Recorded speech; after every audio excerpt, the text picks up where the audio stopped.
We're back with some more observations, not necessarily from game 2 in the NFL, but overall. There's a lot of poor coaching, offensive coaches. I mean, Matt Canada at Pittsburgh is absolutely awful. The head coach, Staley, is absolutely awful. I know we're talking about Sean Payton, and he's supposed to be one of the geniuses, but over the summer, he got a lot of calls, a lot of attention, a lot of money offered, took a big job in Denver, but sometimes your ego grows beyond where it should. And blowing that game, you can lay it off on the offensive or defensive coach. You can lay it off on Russell Wilson, but you're the head coach, and you can't blow that kind of a game, that kind of a lead in the NFL and expect to be called a genius. And to talk about a genius, the Patriots, Belichick.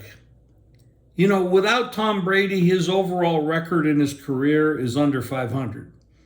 So I think maybe he was a genius because he had a genius quarterback with some offensive help, play calling, quarterback coaching, et cetera, but I don't know at this point if Belichick could be considered any more of a genius than Tomlin, who these guys are playing football in the 1960s.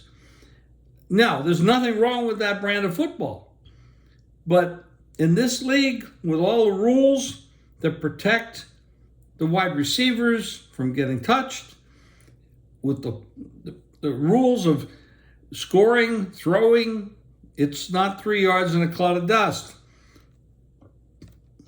We look at this Charger lineup. I'm jumping around here. But that roster, if you look at that roster, why isn't that considered the best team in football, roster-wise? But when you drop down to a coach like that,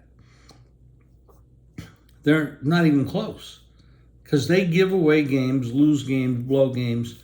The best teams in football right now, in my estimation, the Niners and Dallas are tied for first because the defenses on these two teams are exceptional. We don't know what Dallas will have to do on offense and what they will do when they're pressured because they dominated New York.